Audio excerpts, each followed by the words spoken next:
O ano foi de Vasco, velho. Bom, vamos lá, né? Mais um vídeo adiantado pra nós aí.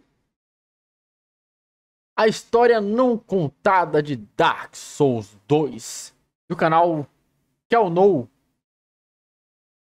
Senador o quê? Isso aí não é o que você ouviu, velho. DPVAT. Link do vídeo original vai estar na descrição. Então vamos lá, deixa um like, se inscreva no canal do Kelnou. Ele merece pelo excelente conteúdo que ele traz aí pra gente, mano. Não conheci o canal, tô conhecendo pela primeira vez, né? Vamos inscrever aqui, ativar o sininho de notificações, deixar o meu like pra dar aquela fortalecida. Qualidade full, como sempre. E Dark Souls é uma franquia de games que eu quero muito jogar, mano. Vou juntar uma graninha aí, vou ver se eu compro Dark Souls 1, velho, pra jogar, velho. É isso. 3, 2, 1 e play. Kel aqui, vocês estão bem? Dark Souls 2 é um jogo polêmico e boa parte dos jogadores de Dark Souls tem opiniões bem fortes sobre essa sequência. Vou ser o primeiro, Ainda então. mais porque a equipe responsável por esse jogo não foi a mesma do primeiro e o Miyazaki ficou apenas como supervisor. Esse foi o meu primeiro jogo da franquia, então eu tenho um carinho especial por ele. É esse Dark Souls que o pessoal fala que é uma merda? Eu não lembro, velho. Mesmo nas áreas que ele erra feio. E mesmo com esses erros, ele trouxe bastante coisa importante pra série que seria melhorado no seu sucessor. Como o combate. Eu gosto bastante do combate de Dark Souls 2. Em comparação com o primeiro, é claro. Porque o Dark Souls 2, ele coloca mais inimigos. E os movimentos ficam um pouco mais fluidos do que o primeiro. Mas nesse vídeo eu vou focar mais na história do que no combate. Então, bora lá. Enganchou já era, meu irmão. Enganchou é pedir entregar o controle.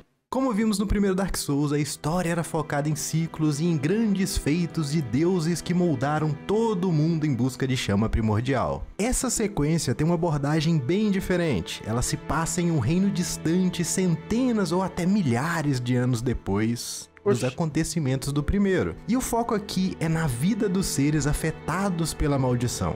E só lembrando, esse aqui é o vídeo número 2 da trilogia, que analisarei os 3 jogos. O vídeo é patrocinado pelo nosso querido da Guerra, tá, rapaziada?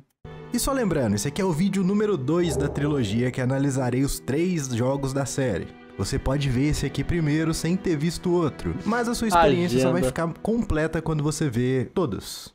A história de Dark Souls 2 se passa em ruínas de um reino distante e dessas ruínas um bravo herói se ergue para desafiar 4 lordes, detentores de 4 almas ancestrais muito poderosas. O nome desses lordes foram esquecidos pelo tempo, mas o nome de quem os derrotou é aclamado até hoje. Vendrick, o herói responsável por unir as 4 almas de lordes e, com seus poderes, erguer um reino em cima das ruínas de uma civilização antiga, o reino de Drangleic. Com a prosperidade de seu reino, imigrações começaram a se tornar comuns e Vendrick, agora como rei, se apaixona por uma mulher de beleza inigualável chamada Nashandra. Nashandra sempre se mostrou muito preocupada com a soberania do reino e alertou o rei que existia um reino de gigantes depois dos mares, um reino de criaturas monstruosas e conquistadoras, e que o crescimento e prosperidade de Drangleic logo chamaria a atenção desses seres que viriam destruir o reino. Vendrick então juntou seu exército e velejou para esse reino além do mar, atrás desses furiosos gigantes. A batalha foi sangrenta, cada gigante era 5 vezes maior do que um soldado de Drangleic, e alguns deles tinham até conhecimento de piromancia. Mesmo com essas baixas... O que é piromancia? Não me assusta um pouco. Eu também pensei em Shingeki no Kyojin, velho. Controle de fogo? Ah, mas aí não é pirocinese? Ah, magia de fogo, entendi. Drangleic, e alguns deles tinham até conhecimento de piromancia. Mesmo com essas baixas absurdas em seu exército, Vendrick conseguiu derrotar os gigantes e do reino dele ele trouxe um artefato peculiar, um objeto capaz de manipular a alma e selá-las em outros objetos. Voltando dessa grande batalha, a primeira ação que o rei fez foi encontrar essa mulher de beleza inigualável e visão de futuro para fazer ela sua rainha e construir um reino juntos. Vendrick tinha um irmão mais velho chamado Aldia, que diferente do rei, não tinha tanta proeza em combate, mas era uma mente brilhante e mega curioso. Aldia então ajudou Vendrick a utilizar o poder desse artefato para manipular almas e criar golems, seres autômatos que conseguiam realizar funções específicas quando alimentados por almas. E com o poder desses golems, Vendrick construiu um castelo inteiro em homenagem à sua rainha visionária. Mas a paz em Drain Lake seria abalada novamente. Os antigos inimigos vieram atrás de vingança. Os gigantes derrotados ficaram anos se reerguendo para poder atravessar o mar e pôr um fim no reino de Vendrick. O exército de Vendrick é surpreendido por bolas de fogo colossais e tropas de gigantes vindas do mar. O rei dos gigantes liderava um exército sedento por vingança. A batalha parecia que não tinha fim e as tropas de Drain Lake estavam sendo massacradas pelos guerreiros colossais enfurecidos. O avanço dos gigantes era inevitável e qualquer momento o único forte que defendia Drain Lake cairia. Mas em meio a todo esse desespero, um herói surge. Um guerreiro capaz de desafiar os gigantes. Esse personagem desafia o rei dos gigantes e o nosso personagem, né? E com as tropas sem a liderança do rei, o exército de Vendrick conseguiu virar essa batalha e derrotar todos os gigantes. Os gigantes que não foram mortos em batalha ficaram presos no reino. E mesmo com a destruição total do forte que defendia Drain Lake, a paz foi novamente conquistada por Vendrick. Enquanto o reino se recuperava da guerra devastadora contra os gigantes, as chamas do reino começaram a se enfraquecer, e com elas um fenômeno começou a ocorrer com os habitantes. Todos os soldados derrotados em guerra começaram a se levantar novamente. E esse fenômeno não se limitou apenas aos que lutaram na guerra. Os mortos não mais descansavam em seus túmulos. E as pessoas começavam a perder suas identidades e personalidades ao longo do tempo, ficando cada vez mais agressivas e animalizadas. Vendrick logo imaginou que essa condição era uma doença transmissível e que provavelmente foi trazida pelos gigantes, e que a melhor forma para combatê-la era isolar os infectados até que se encontrasse uma cura. Com isso em mente, Vendrick utilizou das ruínas de uma prisão em uma ilha isolada e contratou mercenários para cuidar do transporte dos infectados para essa prisão. Enquanto os infectados eram transportados para essa ilha isolada, Aldia, o irmão mais velho de Vendrick, resolveu dedicar sua vida a encontrar uma cura para essa doença. Aldia acreditava que a resposta para a cura poderia estar nos próprios infectados e com isso em mente, ele se trancou em uma mansão distante do reino e começou seus experimentos. A mansão era visitada por vagões e vagões de novos visitantes, mas todos eles ficavam desaparecidos e a mansão se tornava cada vez mais perigosa devido aos monstros que rondavam os seus arredores. E após muito pesquisar, Vendrick e Aldia chegaram a um acordo, que a doença infecciosa não tinha nada de doença, ela estava ligada diretamente à condição humana e ao enfraquecimento da chama do reino. As ruínas que Drain Lake foi construída em cima provavelmente foram reinos que, assim como Drain Lake, sofreram com a maldição e foram extintos. Mas existia um ritual antigo para fortalecer essa chama primordial e esse fortalecimento amenizaria a condição imortal que afetava o reino, assim salvando ou pelo menos prolongando a vida de Drain Lake. E para realizar esse ritual era preciso que o monarca juntasse um número colossal de almas junto à alma dos lordes e se sacrificasse para a chama primordial. Vendrick não teve coragem de se sacrificar e começou a construção de medidas para se proteger. Criou portões mágicos que só se abriam para pessoas com o Anel do Rei, reuniu seus guerreiros mais fiéis e os colocou em lugares estratégicos, além de se isolar de tudo e todos. E é depois desses acontecimentos todos que a nossa jornada começa. Com a maldição ficando cada vez mais forte, a notícia que o reino de Drain Lake estava procurando uma cura se espalhou, e diversos amaldiçoados começaram a migrar para o reino em busca dessa panaceia. E nós não somos diferentes, afligidos pela maldição, já estamos perdendo nossas memórias e o senso de quem somos. E em nossa jornada, encontramos uma senhora que nos guia para os portões do reino. E assim como mariposas no escuro, somos atraídos para Drain Lake como uma luz na escuridão.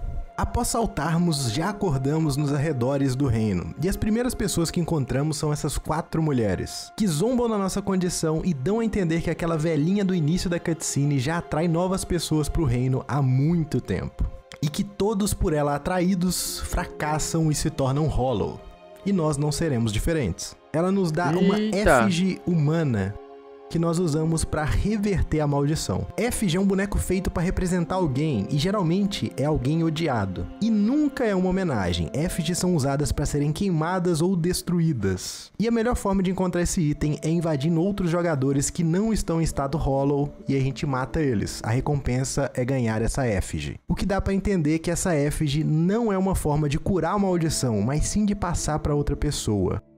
Saindo da casa das senhoras, nós damos de cara com uma caverna que tem um tutorial opcional. Esse tutorial é muito sem graça, ainda mais se a gente compara com o Undead Asylum do primeiro jogo, que é um tutorial tão orgânico que você nem percebe que é um tutorial. Mas aqui não, aqui é cheio de placa, cheio de lugar opcional que você pode entrar ou não, então é um tutorial bem porquinho assim. Quando a gente finalmente sai desse tutorial, a recompensa é o hub mais bonito da série, Majula. Uma pequena vila de frente pro mar, onde encontramos uma das únicas pessoas na série Souls inteira que realmente te incentiva, a Emerald Herald. Ela nos pergunta se seremos o novo monarca ou um mero peão do destino, que ela sempre vai estar do nosso lado até que essa frágil esperança acabe. Ela nos dá o Estus e pede para procurar o rei, Vendrick, que fez Drangleic ser o que um dia já foi e que conseguiu ver a real essência da alma humana. Mas para conseguirmos encontrar Vendrick, nós temos que fortalecer a nossa alma procurando 4 seres extraordinários com almas muito poderosas. Bom, quem jogou o primeiro tá vendo uma semelhança aí, né? Majula tenta ser uma Firelink e no começo do jogo você tem várias opções por onde começar a sua jornada. A Floresta dos Gigantes, a Torre de Hyde ou pular nesse buraco aqui. E o que vai te limitar é a dificuldade dos inimigos. Mas diferente de Firelink, os mapas em Dark Souls 2 não são tão conectados entre si. Então é uma falsa sensação de conectividade, mas você pode escolher por onde começar pelo menos. Assim como no primeiro jogo, nós vamos seguir uma rota padrão, então vai ser bem tranquilinho, nós vamos pela Floresta dos Gigantes. Essa floresta é onde a grande batalha de revanche dos gigantes aconteceu, e nela podemos ver vários soldados do exército do Vendrick, todos hollow. A única coisa que eles lembram é que tem que defender esse local, não importa por quê. Além desse monte de soldado, nós temos vários corpos de gigantes, e o curioso é que esses gigantes estão se transformando em árvores, e alguns deles dão até sementes, que é um item específico desse jogo para PVP que você usa para quando alguém te invadir, todos os mobs atacarem essa pessoa que te invadiu em vez de te atacar. Os gigantes se transformando em árvore é uma temática recorrente da série. O ciclo de vida e morte é algo que vai se repetir bastante nesse jogo, e como eles são complementares. Para algo nascer, algo tem que morrer. E aqui a morte dos gigantes nos deu essa floresta. Nessa área, além das defesas do forte, nós encontramos pela primeira vez o Pursuer, um cavaleiro gigantesco. Esse cavaleiro é de uma linhagem de guerreiros que dedicam a sua vida a caçar mortos-vivos. Muitos acreditam que os Pursuers são guerreiros que cometeram pecados. E como forma de redenção, eles caçam mortos-vivos. Esses guerreiros têm uma mochila gigantesca, cheia de armas. Provavelmente é dos últimos que eles mataram. E alguns Pursuers também acreditam que caçar os mortos-vivos é uma forma de serem curados da maldição. Por isso que eles são tão obcecados assim. Come maçã aí, velho. Morreu. Bem no fundo do forte, enterrado em uma caverna escura, nós encontramos o último dos gigantes. Pelas correntes e a quantidade de arma fincada nele, dá pra imaginar que esse cara sofreu bastante e tá aí há muito tempo. E quando ele... O bicho tem uma cara de cu danado, velho. Nele, dá pra imaginar que esse cara sofreu bastante e tá aí há muito tempo. E quando ele nos vê, dá pra perceber o desespero e o ódio que esse cara tem. Olha o tanto de coisa que ele quebra pra vir nos atacar. O pior que é roxa a cara dele, né, velho? É o Papacuda cara roxa, mano. Existe, viu? Nunca era uma lenda. O desespero e o ódio que esse cara tem. Olha o tanto de coisa que ele quebra pra vir nos atacar. O Papacuda de Goianinha, velho.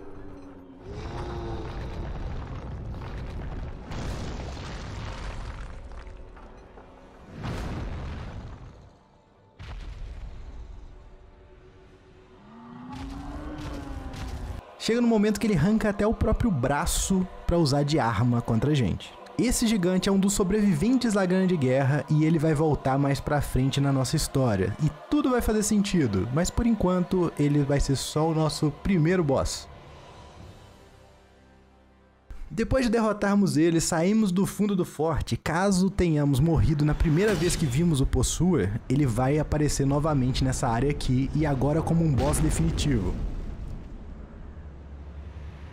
Ô, louco. Pô, isso me lembra Goblin Slayer, velho.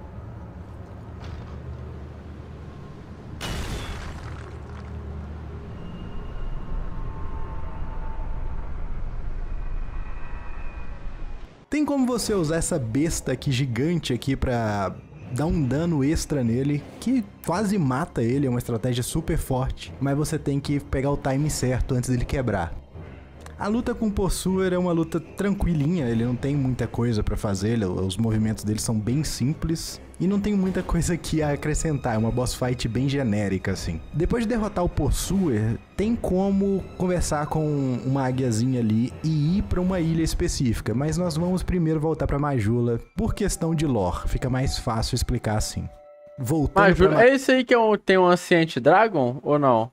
Majula, a outra opção é a Torre de Hyde. Aqui existiu uma cidade antiga que foi destruída pelo mar. O que nós estamos vendo aqui é o que sobrou dela. Uma grande torre em homenagem a um deus do fogo antigo que Dragon hoje 1, serve né? como farol. E uma catedral muito similar com as construções de Anor Londo, a cidade dos deuses em Dark Souls 1. Os inimigos principais daqui são os Old Knights, esses cavaleiros gigantes de um reino antigo, tão antigo que as armaduras deles estão corroídas pelo tempo e pela maré. E até hoje eles estão postos para defender o que restou desse reino aqui. É impossível ver esses cavaleiros de um reino antigo e não fazer uma ligação direta com o tá, mas o Ancient Dragon é Dark Souls 2, não é? Aqui. É impossível ver esses cavaleiros de um reino antigo e não fazer uma ligação direta com os sentinelas que protegiam Anor Londo no primeiro jogo. Somado ao design da catedral, é evidente que é de propósito. Quando a gente chega na catedral, nós somos recebidos por uma figura bem familiar de Dark Souls 1. É, o antigo matador de dragões. Esse chefe usa a mesma armadura e lança que o lendário Ornstein do Dark Souls 1. A única diferença é que a armadura aqui não é mais dourada e seus ataques não são de raio, mas sim de magia negra.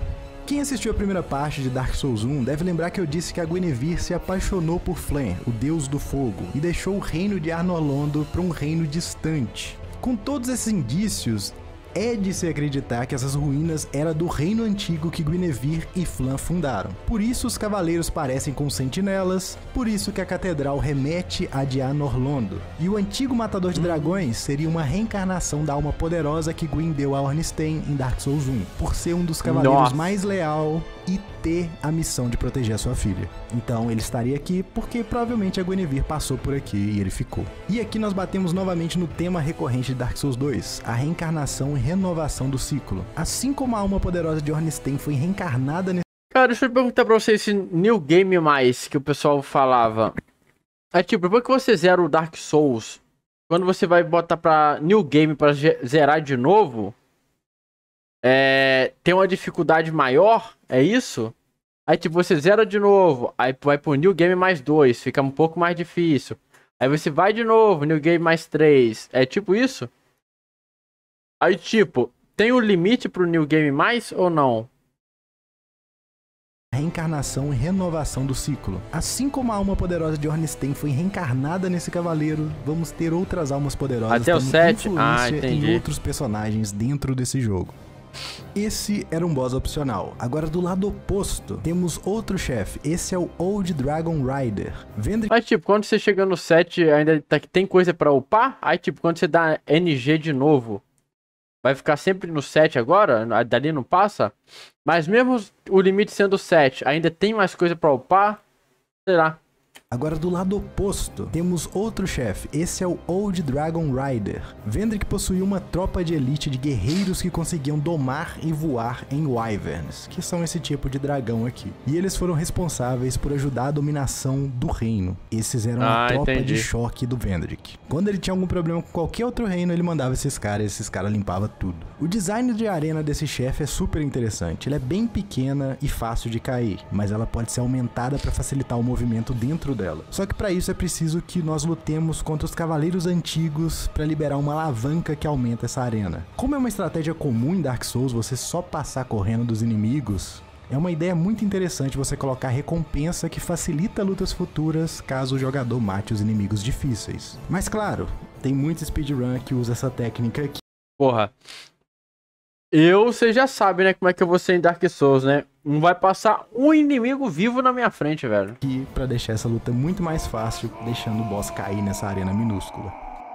Prosseguindo a nossa jornada, a nossa próxima área é No Man's Wharf. Essa é uma cidade portuária que Vendrick usava pra empilhar os amaldiçoados, e quando o número de mortos Cara, eu não consigo, o Gakudama, eu não consigo. Quando eu jogo um RPG, eu tenho que matar todo mundo, cara. Não dá, mano. É isso. Jornada, a nossa próxima área nem que seja no campo de 10 anos. Essa é uma cidade portuária que Vendrick usava pra empilhar os amaldiçoados, e quando o número de mortos-vivos era atingido, tocava um sino e o barqueiro vinha buscar esses caras pra deixar bem na prisão lá da ilha. Cara, matar bicho dá XP, dá ponto, velho. Então tem que matar todo mundo. Esse negócio de rush aí é sem futuro, velho. Distante, que se chama Lost. Já viu aquele meme que o pessoal compartilha nas redes sociais? Tipo assim, o boss é o cara pequenininho, tá ligado? Aí o cara gigantesco assim, overpower, aí tá lá na legenda: o cara que passou a maior parte do jogo farmando pra depois enfrentar o primeiro boss, tá ligado? É tipo isso. Ou seja, é como se eu fosse a level 99 e o boss do jogo fosse o Baphomet, tá ligado? É tipo isso, pô. Wharf. Essa é uma cidade portuária que Vendrick usava pra empilhar os amaldiçoados, e quando o número de mortos-vivos era atingido, tocava um sino genocida, e o barqueiro vinha buscar esses caras pra deixar bem na prisão lá da ilha distante, que se chama Lost Bastille. Com a queda do reino e a falta de manutenção, esse porto ficou cheio de pirata, mas o sentinela responsável por levar os mortos-vivos pra prisão continua super fiel. Ele tá só esperando que o sino toque, e quando a gente toca o sino, ele aparece pra vir buscar os corpos. E quando chegamos no barco, a luta é contra ele. E é uma luta relativamente simples, ele é um bicho bem diferente. A única coisa diferente dessa luta é que a água do barco vai aumentando, então se você demorar muito nessa luta, essa água vai deixar você cada vez mais lento até a ponto que você não consegue mais rolar. E aí você vai morrer, né? Agora na Bastilha Perdida, ou Lost Bastille, nós temos um número absurdo de soldados e executores do lado de fora. Esses eram os caras responsáveis por manter os presos sob controle. Só que, bom, eles também ficaram hollows, né? Então não deu muito certo essa missão aí deles. Nossa.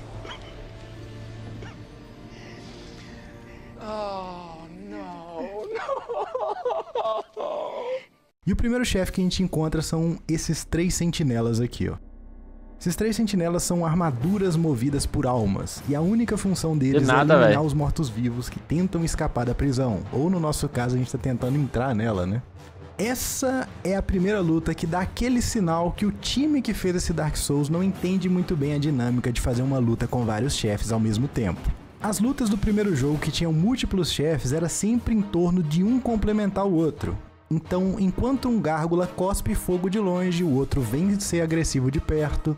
Enquanto um inimigo é rápido, o outro é lento. Enquanto um dá pouco dano, o outro dá muito dano. Mas aqui não. Aqui é todo mundo, é o mesmo bicho batendo ao mesmo tempo e junto. É uma luta bem frustrante. A única coisa aqui é que você pode matar o primeiro antes dos outros chegarem. Então, na vez de ficar 3 contra 1, fica 2 contra 1. Eu lembro eu assisti o vídeo todo do SMzinho contra esses boss aí, velho. Caralho, ele puto xingando pra caralho, velho. Muito bom, cara. Mas é uma luta que eu acho bem preguiçosa. Nesse mesmo local tem uma área opcional aqui da prisão, que é um lugar bem escondido. Sabe os gárgulas do primeiro, que são 2 gárgulas contra você, que eu acabei de mencionar na última luta? Então, aqui eles resolveram colocar 6 gárgulas, então é real. Tem umas decisões de boss fight aqui nesse jogo que não faz o menor sentido e parecem só tipo, vamos meter bicho aí pro cara lutar e Essa é a mesma luta do primeiro, só que eles colocaram 4 gárgulas a mais pra falar que é difícil.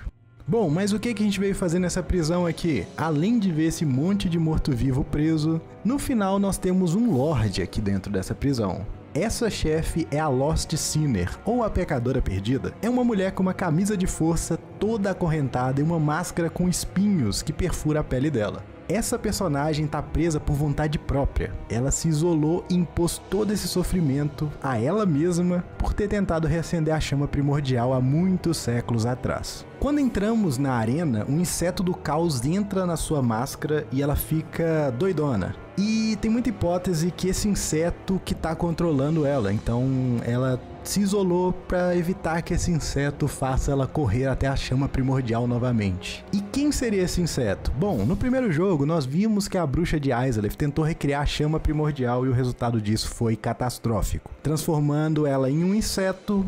E bom, a pecadora, quando derrotada, tinha nela a alma de uma bruxa antiga que faz referência à bruxa de Izalith. Então, tem teorias que esse inseto talvez seja a bruxa de Izalith reencarnada. E com esse chefe nós vemos de novo a temática do renascer e o ciclo de vida e morte que esse Dark Souls traz. Almas antigas retornando novamente nesse mundo com outros corpos, mas com os mesmos propósitos. Bom, agora que nós pegamos nossa primeira alma de Lorde, a gente vai ter que explorar um reino mais antigo do que Drain Lake, de um rei que tinha o poder de manipular ferro. Esse rei era tão poderoso que criou um exército de soldados metálicos e construiu todo o seu reino em ferro. Esse reino é um pouco distante e primeiro nós vamos ter que passar por Huntsman Copse, que é uma floresta que foi utilizada pelo antigo Rei de Ferro para caçar morto-vivo. Seu grande império também sofreu com a maldição e a solução que o rei tomou foi designar os seus melhores soldados para patrulhar e caçar mortos-vivos nessa floresta. E só pelo design dela dá pra você ver que ela tem várias celas que agora dá mal pra identificar quem é guarda, quem é prisioneiro, quem é bandido, quem não é bandido, porque a maldição veio pra todo mundo, não importava qual que era o seu cargo. O desespero, tu clica pra fazer uma ação, o cara levantar a alavanca e demora, tá ligado? Aí vai vindo inimigo, tu fica puto. Caralho, vai cancela, pô. Nessa floresta nós temos, além de celas e de caçadores... Mas sabe o que deixa a pessoa puta jogando Dark Souls esse estilo de jogo? É igual jogar Mega Man, que eu pretendo trazer gameplay também, zerando. Cara, é você passar por uma fase grande pra caralho, tá ligado? Imagina, o meu estilo de jogo, eu não gosto de rushar que nem geralmente os jogadores fazem. Se puder, eu mato todo mundo, tá ligado? Aí você chega lá no final da fase, chegando no boss, tu morre, velho. Aí tem que fazer todo o processo de novo, mano. É uma merda, cara. É isso que deixa a pessoa puta, tá ligado? É uma demora do caralho pra tu chegar no final da fase, pra morrer e voltar tudo de novo, velho. É isso que deixa a pessoa puta, tá ligado? Não tem save, velho. Uma arena... O único save que tem é as bonfire, velho. Mas mesmo assim, porra... gigantesca opcional com uma carruagem que a única função dela era torturar os mortos-vivos que estavam presos ali. Essa carruagem ficava rodando eternamente nessa arena e triturando os corpos das pessoas amaldiçoadas por puro sadismo do rei. E esse boss opcional também se tornou Hollow quando a gente chegou, mas ele continua fazendo essa tarefa eterna de ficar triturando as pessoas, tanto que eles perderam todas as carnes e se tornaram apenas ossos. No fim da floresta, nós encontramos essa caverna aqui com 3 esqueletos sentados em tronos de ossos. Esses 3 esqueletos são os comandantes dos soldados responsáveis por caçar e torturar os mortos-vivos dessa floresta. Eles também foram afetados pela maldição e acabaram perdendo a memória do real propósito deles estarem ali, mas assim como a maioria dos Hollows, eles mantêm os hábitos que eles tinham quando eram vivos, e esses 3 só sabiam comandar. Então eles pegaram os ossos das pessoas que foram torturados, fizeram esse pequeno reino de ossos e continuam mantendo seu status de comandante. Só que agora eles são comandante dos mortos pra caçar quem aparece nessa floresta indiscriminadamente. E se você percebeu, eu não tô comentando muito das lutas desse jogo, porque esse jogo tem muito chefe. Só que a maioria dos chefes é um bando de luta genérica. Essa aqui, por exemplo, é simplesmente você bater nos comandantes, eles vão morrer e vão virar mais esqueletos. Aí você bate nos esqueletos e matou o chefe. Então tem bastante chefe aqui que é só pra encher linguiça. E esse daqui é um bom exemplo deles. Saindo da caverna, tô vendo que o jogo, o resumo de Dark Souls 2 é genérico, tá ligado? É isso.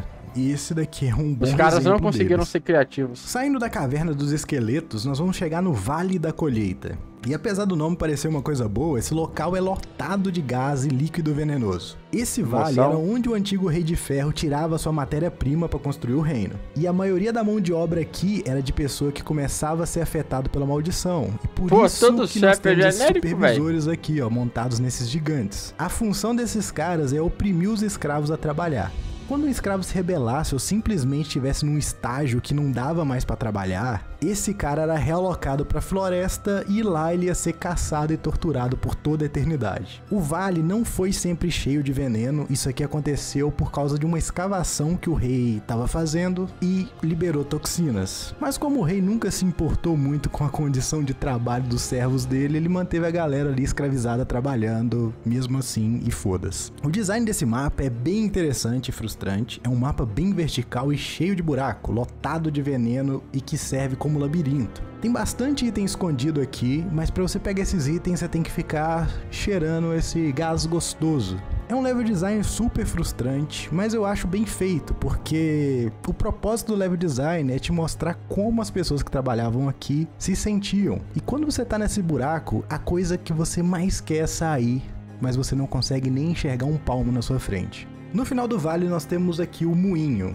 Nesse moinho nós temos dois chefes, a Mita, a rainha, e o demônio ganancioso. Mita era uma mulher muito bonita que todos no reino a desejavam, mas ela era apaixonada pelo Rei de Ferro. Caralho, e esse amor não era recíproco. Mesmo após o casamento dos dois, ela sabia que o rei tinha uma amante. Então ela começou a se tornar paranoica com sua aparência em busca da beleza perfeita. Porque com a beleza perfeita ela iria fazer o rei largar a amante e dedicar toda a vida a ela. Mita, ela era uma alquimista, então ela começou a produzir maquiagem, poções, tudo para tornar ela a pessoa mais bonita do mundo. Seus investimentos chamaram super a atenção de um membro da corte, um cara muito rico, que ficou completamente apaixonado por ela. E isso foi o sinal que ela precisava para ter certeza. Cara, agora que eu percebi que o cara tá com duas espadas na mão, viado. O plano daria certo. Era um Musashi. Ela só precisava de ingredientes novos e doses maiores que ela ia se tornar a pessoa mais bonita do mundo. Foi aí que a rainha começou a utilizar dos líquidos venenosos encontrados nas minas de ferro para construir suas poções e maquiagens. E totalmente focada só no rei, Mita ignorou totalmente o amor daquele homem que entrou em depressão e começou a comer compulsivamente. Nessa sua fome insaciável, o nobre começou a comer de tudo, não tinha mais restrições no seu cardápio, ele comeria tudo e todos. E nesse frenesi ele acabou se transformando nesse demônio gigante gordo aí. Mas mesmo transformado nisso, ele continuou fiel à rainha e nunca abandonou ela, e continuou, mesmo deformado, um guardião dela. Já a rainha, com seus exageros de maquiagens e poção, começou a sentir sua pele cada vez mais escamosa, seu corpo cada vez mais frio, até se tornar uma criatura um pouco reptiliana. E quando as outras pessoas do reino viram ela foi sentenciada à decapitação. Bom, e para surpresa de todo mundo, ela não morreu. A Mita continuou viva mesmo sem a cabeça. Então ela fugiu e se escondeu nesse moinho, onde através dos seus experimentos criou vários fantoches e armadilhas para se defender de invasores enquanto drena as substâncias do vale. E continua estudando para se tornar a pessoa mais bonita do mundo. Dark Souls 2 tem muitos mapas que tentam ser uma cópia dos mapas icônicos do primeiro jogo. Esse moinho é claramente uma tentativa de copiar o Forte 100. E sinceramente parece uma versão bem piorada da mesma ideia. No Forte... Tá vendo só, velho? Ah, esse Dark Souls 2... 100, quando passamos dele, somos levados para um grupo de gárgula para Anor Londo. Não são gárgulas, né? São demônios, vocês vão me cobrar. E como o mapa do jogo é todo pensado para encaixar bonitinho, nós conseguimos entender a geometria do local. Mas aqui você tá no moinho no meio do nada, você pega um elevador, começa a subir e cai num vulcão cheio de lava. Você sobe pro céu e cai num vulcão cheio de lava. Não faz o menor sentido geográfico, mas E esse local se chama Iron Keep, ou Fortaleza de Ferro. A presença do Rei de Fogo aparece em... Puro! Ai, ai. Não acho que seja uma cópia. E esse local se chama Iron Keep, ou Fortaleza de Ferro. A presença do Rei de Fogo aparece em várias vezes durante o jogo. Inclusive, tem muita coisa importante da história que só vai ser revelada na DLC. Mas para facilitar o nosso entendimento aqui e não ficar muito picado, eu vou adiantar bastante coisa da DLC. E quando a gente chegar na DLC, eu não vou precisar explicar tanta coisa, porque vocês já sabem. O que eu vou falar aqui é uma teoria de um grande youtuber de Souls, que é o VaTVidia. provavelmente todo mundo aqui conhece, ou a maioria das pessoas aqui conhece. Não, só conheço o SMzinho, velho. Esse é um grande youtuber de Dark Souls, pô. É um youtuber gringo. E ele fez uma correção de tradução mal feita do japonês pro inglês, que deu esse contexto das coisas que eu vou explicar aqui. Vendrick construiu seu reino nas ruínas de outros reinos passados. Antes de Drain Lake existia 2 grandes reinos chamados Alken e Ven. Majula ficava bem na divisão entre esses 2 reinos. O Rei de Ferro nasceu como Lorde do reino de Alken, que em busca de mais poder e recursos travou guerra com o reino de Ven. A batalha se estendia e parecia que não tinha fim, até que um cavaleiro de uma terra distante se ofereceu para servir o Rei de Ferro, que até então não era o Rei de Ferro. Esse cavaleiro era o Alone. Ele se destacava no campo de batalha porque ele tinha uma espada mega rápida e precisa, e ele usava umas técnicas marciais que ninguém tinha visto no reino. Com o sucesso estrondoso das técnicas dele, ele começou a treinar os soldados do Rei de Ferro em suas artes marciais, que foram definitivas para vencer Ven. Agora, com o reino inteiro sob o controle do Lorde, finalmente ele poderia se declarar rei. Com a fusão de Alken e Ven, um reino tão gigantesco, com a metade dele destruído pela guerra, caraca, mas esse Lorde não é o Lair, mas da chifrada, só para tentar manter esse reino sob controle. E com essa demanda gigantesca por recurso, o rei começou um monte de expedição cada vez mais distante para coletar recursos. Em uma dessas escavações por minerais, o rei encontrou um cetro mágico que, através de altas temperaturas, era capaz de manipular e gerar ferro. E com esse grande poder em mãos, o rei mudou seu nome para o Rei de Ferro.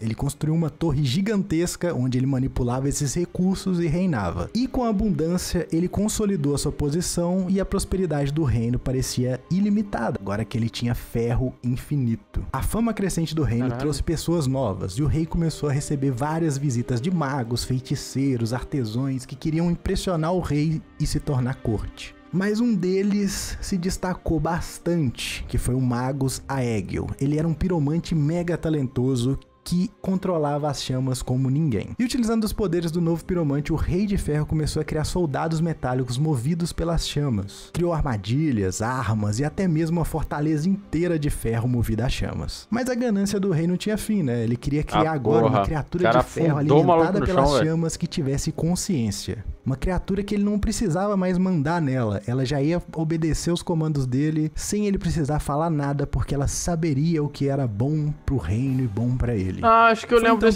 desse Lorde aí, velho. É literalmente o boi mesmo, velho. O Satangoso, o demônio da fornalha. Um ser totalmente metálico, movido pela chama que tem no seu torso. E a primeira ação dessa criatura foi incinerar o rei com apenas um golpe. As chamas do demônio da fornalha entraram em contato com a alma do rei e possuiu o corpo dele. E desses ferimentos começaram a sair lava, até que a fortaleza foi completamente preenchida por essa lava que saía do corpo do rei. Os súditos não puderam fazer nada além de escapar da fortaleza, que agora era dominada pelas chamas. Com o tempo, o corpo do rei afundou nessa própria lava que ele produziu e foi esquecido. E agora finalmente estamos aqui, de frente para o que restou desse forte. Iron Keep tem 2 chefes. O primeiro é o demônio da fornalha, que é totalmente opcional, mas que libera um bonfire que facilita um pouco a nossa passagem por esse lugar tão agradável. Esse chefe tem muita vida e os padrões dele são relativamente simples, mas o fogo dentro da barriga dele causa um dano contínuo e ele vai ficando mais forte cada vez que o tempo passa. Então é aquele boss que você tem que matar ele rápido antes que o fogo te mate. Iron Keep é um dos lugares mais odiados de Dark Souls 2 pela velocidade que esses inimigos são, e aqui também tem esses arqueiros inspirados em Arno Londo. Então é uma experiência bem frustrante. Além desse monte de sala minúscula, cheia de armadilha, que f*** bastante a vida da gente. Então talvez você vai querer sim matar o demônio da fornalha só pra ter um bonfire um pouquinho mais perto do último boss, que é o demônio gigante que surge da lava. Exato, sabia, lembrava disso aí, velho.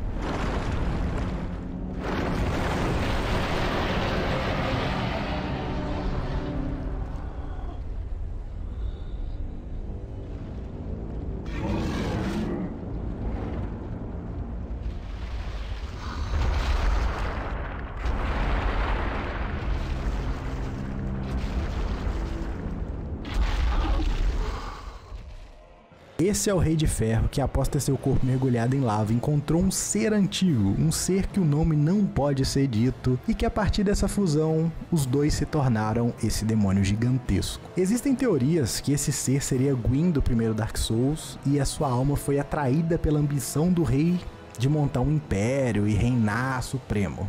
E existem teorias que esse ser pode ser Manos, porque o Manos foi o criador do abismo e o abismo sempre está ligado com desejos, sentimentos e seres se deformando por eles. Então isso explicaria por que o rei se tornou um grande demônio gigantesco. Mas Dark Souls deixa isso em aberto e ambas as teorias são válidas porque as duas têm o mesmo tanto de evidência, né?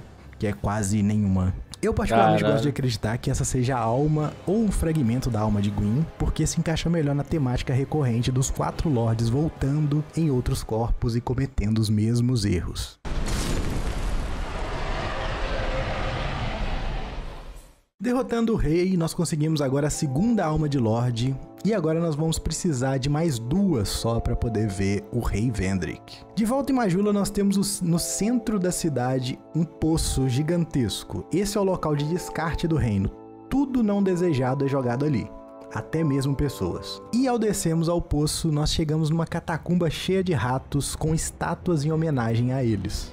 Essa boss fight é a boss fight mais genérica de todas do jogo, porque é um bando de ratos te atacando e você tem que encontrar o rato com o moicano pra matar ele e passar da boss fight. É isso, a boss fight desse... Ou seja, resumo, genérico, é isso.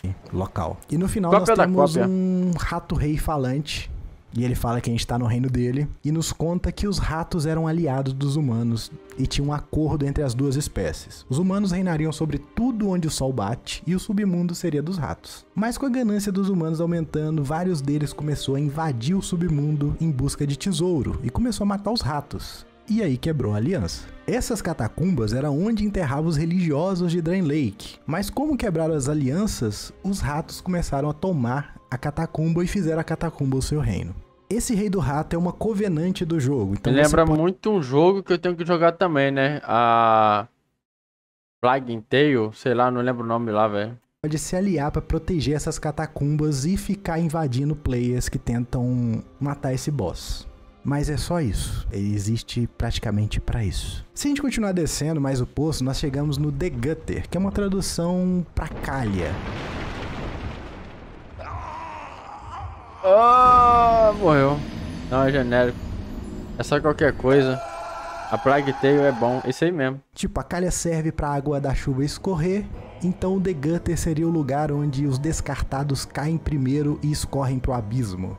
Esse lugar é a mistura de Blige Town de Dark Souls original com as catacumbas do Nito. É um lugar extremamente escuro, que é quase obrigatório você levar uma tocha, e qualquer passo em falso você vai cair, vai morrer. E para deixar mais emocionante, nós temos essa estátua aqui que cospe veneno. E lembra bem alguém que a gente conhece, né? No fim do poço a gente tem o The Rotten. Caralho, eu tava imaginando outra coisa, velho, essa estátua aí, velho. Mais emocionante, nós temos essa estátua aqui. Pô, olhando a estátua de costa, velho, é foda. Agora que eu vi que ela tem um rosto aqui, velho. Que cospe veneno. E lembra bem alguém que a gente conhece, né? No fim do poço a gente tem o The Rotten, ou o Apodrecido.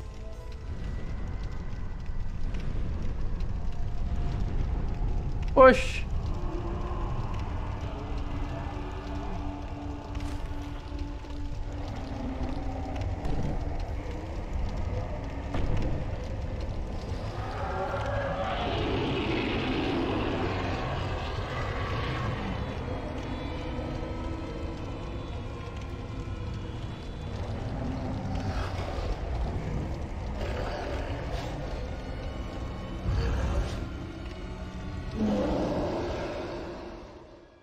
Quando nós entramos na arena, essa entidade está colocando a cabeça dessa estátua e fica muito puto quando ela cai. O Apodrecido é uma união de várias pessoas descartadas no poço e acredita-se que esses seres tiveram contato com a alma do Nito. Assim como o Nito era a força da união de vários esqueletos em morte, esse ser tira o poder da união de vários rejeitados que foram largados para apodrecer no poço. Tá com o time errado. Essas pessoas podem ter encontrado união em odiar a Emerald Herald por ter os manipulado a vir para Drain Lake. fake, assim como as velhas do início do jogo já haviam mencionado que é comum várias pessoas virem pra cá e terminarem Hollows. Então isso justificaria porque tem tanta estátua semelhante a Emerald Herald aqui.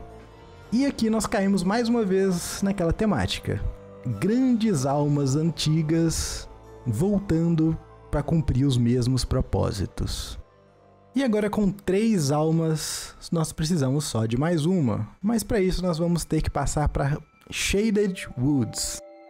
Esse bosque é coberto por uma neblina que nunca se dissipa. Muitas batalhas foram lutadas nesse local, incluindo a das tropas do Vendrick contra os gigantes. E acredita-se que essa neblina e os fantasmas quase invisíveis que te atacam nesse lugar sejam fruto de tanto sofrimento. E o sofrimento no caso é nosso, né? Porque nunca vi que ideia boa é essa de colocar inimigo invisível. Que é isso, FromSoft? Inimigo invisível. No final do bosque e essa tortura com vários inimigos invisíveis, nós chegamos numa região... Tá, já vi que eu não vou conseguir matar todos os inimigos, né? Que há muitos anos foi dominada pelo Duque Tseldora. Esse duque foi um homem que liderava uma equipe de mineradores que descobriu uma mina gigantesca. Relaxa que o pai é igual toda, meu irmão. O pai vai fechar o olho assim, ó, e vai enxergar todos os inimigos, velho. Cristais. E baseado na venda desses cristais, ele conseguiu fundar uma cidade e deu o nome dela, o nome dele, Tseldora. Em uma das suas escavações, ele encontrou um segredo ancestral, o corpo de um dragão. E no corpo desse dragão tinha uma alma de um lorde, uma alma muito antiga. E inspirado pela sua descoberta, o duque começou a fazer experimentos com os próprios moradores da cidade e usá-los para alimentar a sua única companhia, que era a Freja, uma aranha pequenininha que o duque mantinha engaiolada. Com o tempo, a Freja começou a ficar muito grande e teve vários filhotes, que tiveram que comer, né? Então esses filhotes começaram a atacar a cidade de Tseldora. O número de aranha era tão grande que Vendrick teve que mandar parte do seu exército para combater o avanço dessas criaturas. Mesmo após uma árdua batalha, as tropas tiveram que recuar porque a cidade estava infestada de aranha e era impossível recuperá-la. Antes da gente conseguir chegar na cidade de Tseldora, nós temos que enfrentar a Nágica, que é uma mulher escorpião que perdeu toda a sanidade ao ser transformada através de experimentos em um escorpião, que provavelmente foi o Duque que fez. Quem nos dá a dica é o Tark, que é um homem escorpião que nós encontramos no bosque. Ele nos diz que Nágica e ele foram criados por um mestre que se sentia solitário. E com o passar do tempo, essa solidão deixou ele doido. Mesmo após criar os dois, ele continuou insatisfeito e manteve a sua busca obsessiva por algo que nem ele mesmo sabia o que era. Além disso, Tark ainda fala que esse mestre dele, ele não morre, ele apenas assume novas formas. Calma que isso vai voltar. Depois da gente derrotar a Nágica e passarmos pela armadilha de Faros, chegamos na antiga cidade mineradora de Tseldora. E conforme a gente vai chegando mais perto do centro da cidade, maior é o número de aranha, até que nós chegamos na Freja, a aranha gigante do Duque responsável pela destruição da cidade. Freja é uma aranha diferente, ela tem 2 cabeças, uma na frente e uma atrás. E quando matamos Freja e vamos até os aposentos do Duque, nós vemos que ele já tá hollow e a alma de Lorde tava com a aranha. Então tem muita teoria que, na verdade, o Duque ele tenha conseguido transferir a sua alma para a aranha em um experimento que ele estava fazendo. Por isso que ela tem 2 cabeças, uma da Freja e a outra do Duque. E por isso que ela tinha a alma ancestral. A alma que estava com o Duque foi transferida para a aranha e era uma alma antiga de Lorde. E pelas dicas que o Homem Escorpião dá, é assumível que essa alma era de Sif. A pouca coisa que eu lembro dessa aranha é que ela cospe um raio pela boca e só. A única coisa que eu lembro. O dragão sem escamas do primeiro jogo, já que ela levou o Duque a ter obsessão a experimentos, a sequestrar moradores e por fim tentar se transformar em outro ser, assim como Sif tentando se transformar em outro ser para ter imortalidade. Além de ser uma alma encontrada também em um dragão dentro de uma mina de cristal, né? Mesmo que o modelo do dragão não se pareça tanto com o de Sif, tem muita conexão com a história dele e o fim que ele leva em Dark Souls 1. Então é um paralelo meio que direto que você faz. E bom, finalmente nós temos as 4 almas de Lorde em mãos e nós vamos poder encontrar com o Rei Vendrick. Eu vou conversar com todo NPC, velho. Agora do lado de fora do castelo que o Vendrick construiu para sua rainha, nós encontramos com a Emerald Herald. Ela nos diz que devemos continuar porque só assim poderemos pôr um fim na nossa jornada e na dela. E para abrir os portões do castelo, nós temos que ativar os famosos golems que o Vendrick criou com seu irmão. e que ajudaram ele a construir esse castelo. Só que para isso a gente tem que matar os inimigos perto deles, porque em vez das almas dos inimigos virem pra gente, elas vão pro Golem, e assim ativa ele. No salão de entrada do castelo nós encontramos o chanceler Welliger. O Welliger foi um cara muito fiel a Vendrick, que agora tá totalmente desorientado de qual época que ele tá. Ele tem diversos diálogos que ele fala sobre o passado, sobre a Guerra dos Gigantes, sobre quando o rei se apaixonou pela rainha, e agora ele fala que o rei não tá mais aí. Quem tá comandando o castelo é a rainha, que trouxe uma paz tão profunda que essa paz parece a escuridão. Bom, esse NPC tá aqui só pra explicar a história pra gente, ele não tem mais utilidade nenhuma além disso. E ele explica bastante coisa, que é uma coisa muito rara na série Souls, você tem um NPC que conta tanta coisa. Grande parte das coisas que eu contei no começo do vídeo foi esse NPC que revelou. Mas no fundo do castelo a gente encontra a rainha Nashandra no seu trono, e ela nos conta que o Vendrick teve força para construir esse reino, teve força para defender ele dos mortos-vivos, mas quando precisou que ele tomasse a atitude esperada de um monarca, ele teve medo. E que é pra gente visitar ele, que não há mais necessidade desse reino ter 2 governantes. A rainha tá mandando a gente pôr um finzinho no rei, né? E para prosseguir os passos do Vendrick, nós vamos ter que lutar com os 2 primeiros guardas que ele colocou para protegê-lo. Os 2 Dragon Riders. Enquanto um te enfrenta no mano a mano, o outro vai ficar lá em cima atacando flecha. E quando o primeiro chegar na metade da vida, o outro desce para ajudar. Eu confesso que essa luta de dupla desse jogo é uma das melhores e que menos me incomodou nesse jogo. Porque cada Olha, finalmente uma luta boa, porra. Aí sim, caralho. Nashandra, essa vagabunda. E eles acabam se complementando, apesar que no final os 2 estão fazendo a mesma coisa. Não é a luta lendária do Ornstein e Smaug, ela é bem medíocre aqui, mas... O que acho que eu falei, velho? É horrorosa, é uma bosta. É uma luta ok.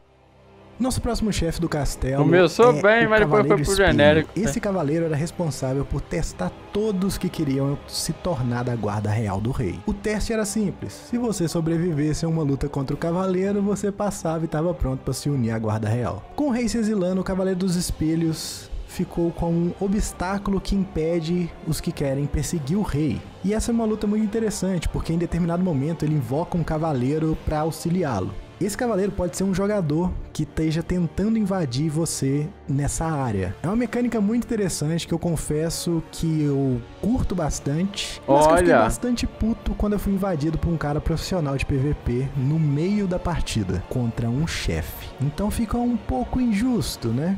E para você ser invocado pelo cavaleiro, você tem que ter derrotado ele e usado um cristal vermelho para invadir quem tiver nessa área. Esse cavaleiro estava protegendo o Templo de Amana. Tá, pra falar a verdade, eu não sei se ele estava protegendo o Templo de Amana ou estava protegendo você do Templo de Amana.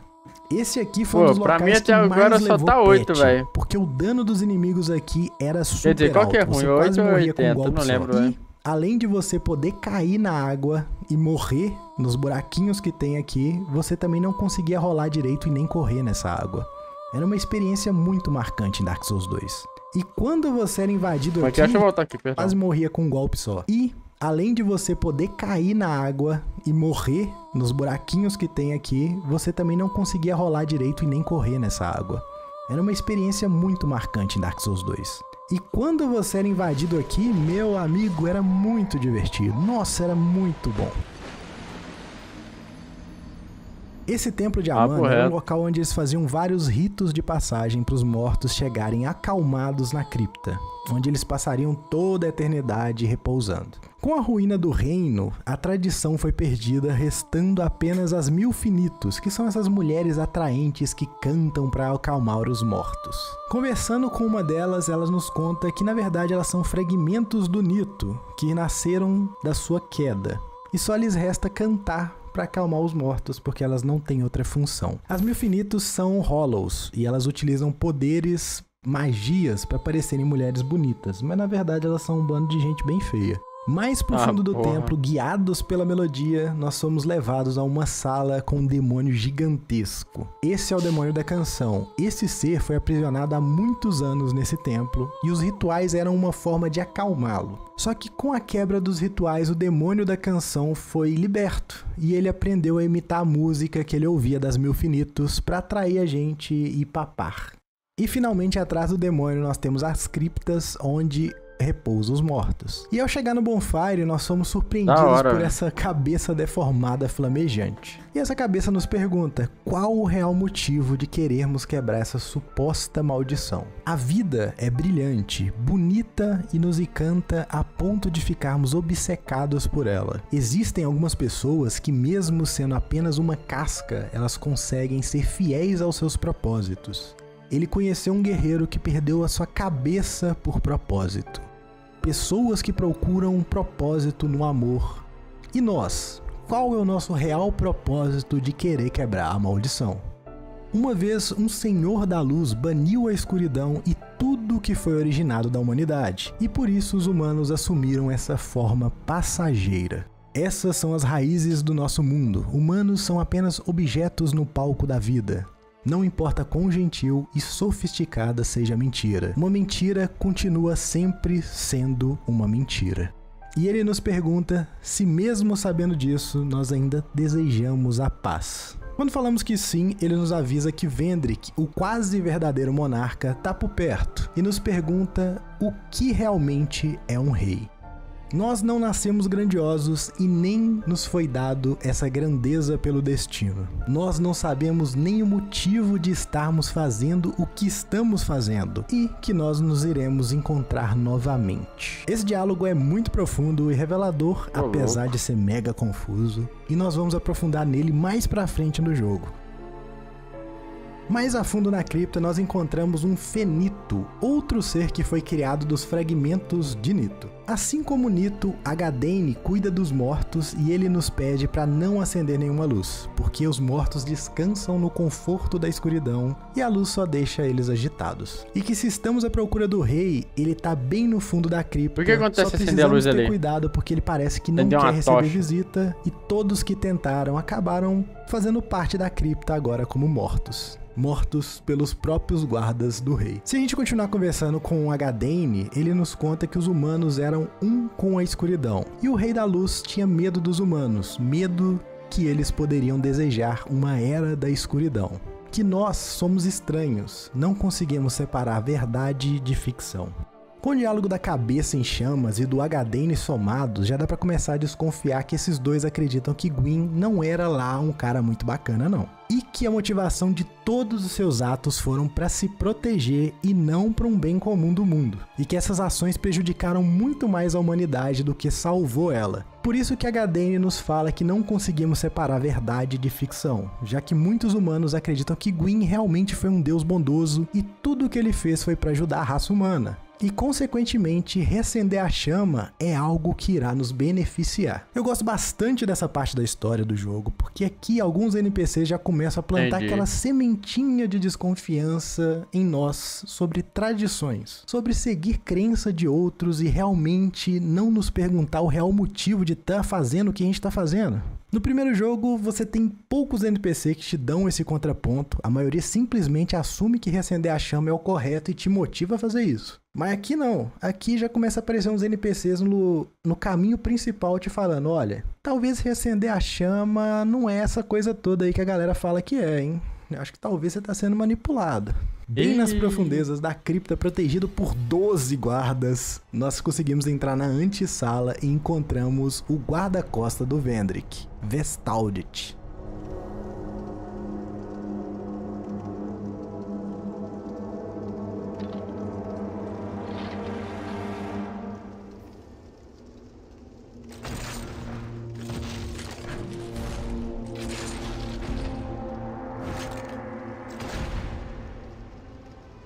Esse cara é um clérigo que, assim como nós, foi atraído até Drain Lake e não fazia a menor ideia do porquê estava ali.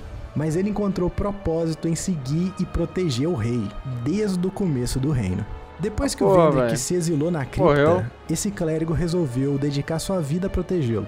e ele foi o responsável por morte de inúmeros que tentaram perturbar o Vendrick. Agora, como tem muito tempo que o clérigo tá aí protegendo o rei Vendrick, os milagres dele começou a ser afetado e agora se tornaram corrompidos. São milagres negros. Bom, essa luta contra o Vestalt é uma luta bem complicadinha, porque ele bate bastante e tem hora que eu tenho que pedir ajuda. E se a gente pedir ajuda pro HDN, ele aparece pra ajudar a matar o Vestalt. Afinal, ele queria trazer paz aos mortos da cripta e um monte de soldado não ajuda muito, né?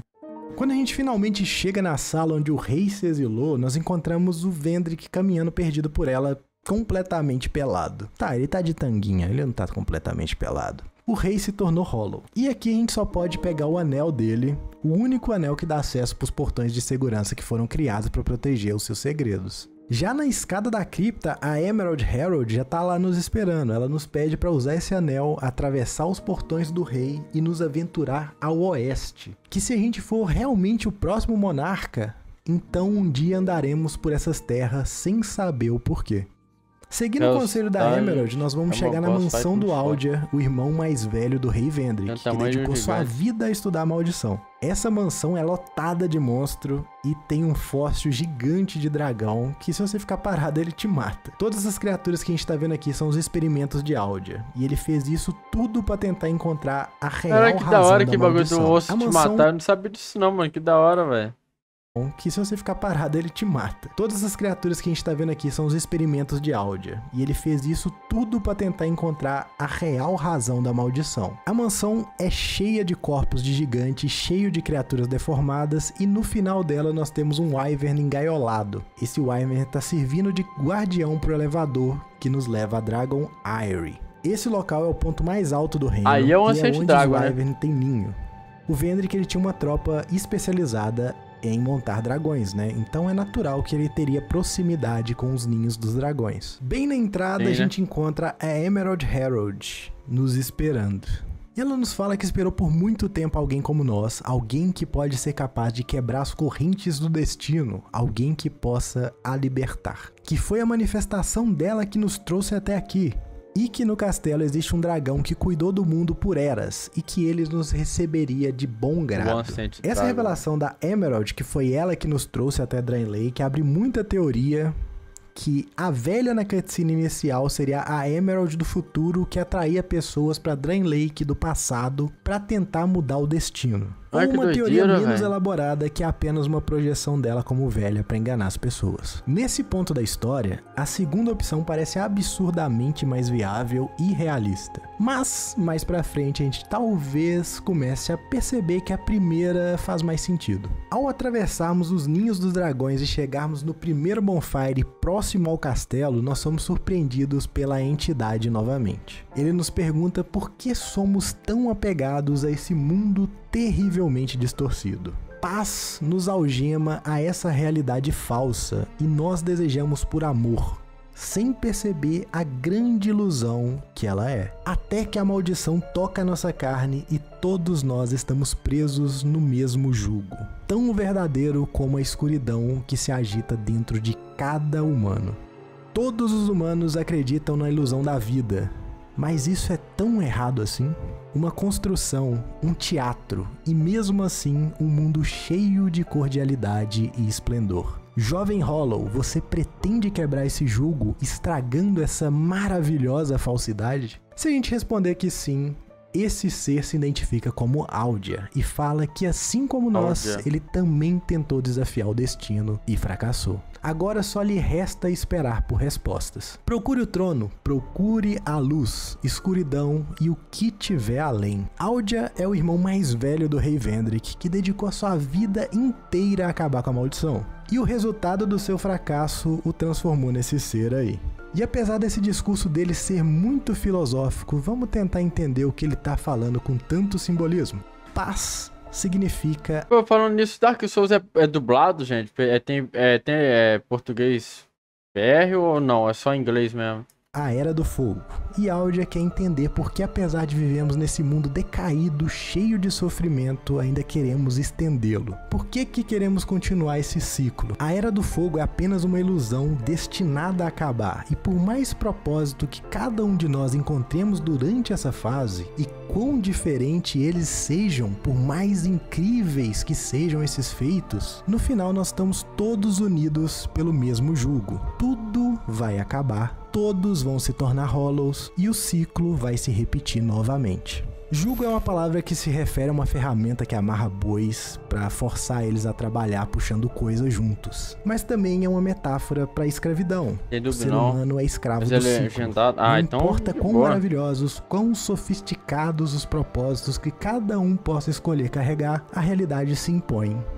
E no final tudo isso acaba. Aldia claramente se tornou um niilista, depois que ele fracassou tentando quebrar a maldição da humanidade. Niilismo é uma filosofia que encara a vida com indiferença, que nada realmente importa, já que tudo é falso e criado artificialmente para nos dar conforto em uma realidade cruel que nós não somos capazes de suportar.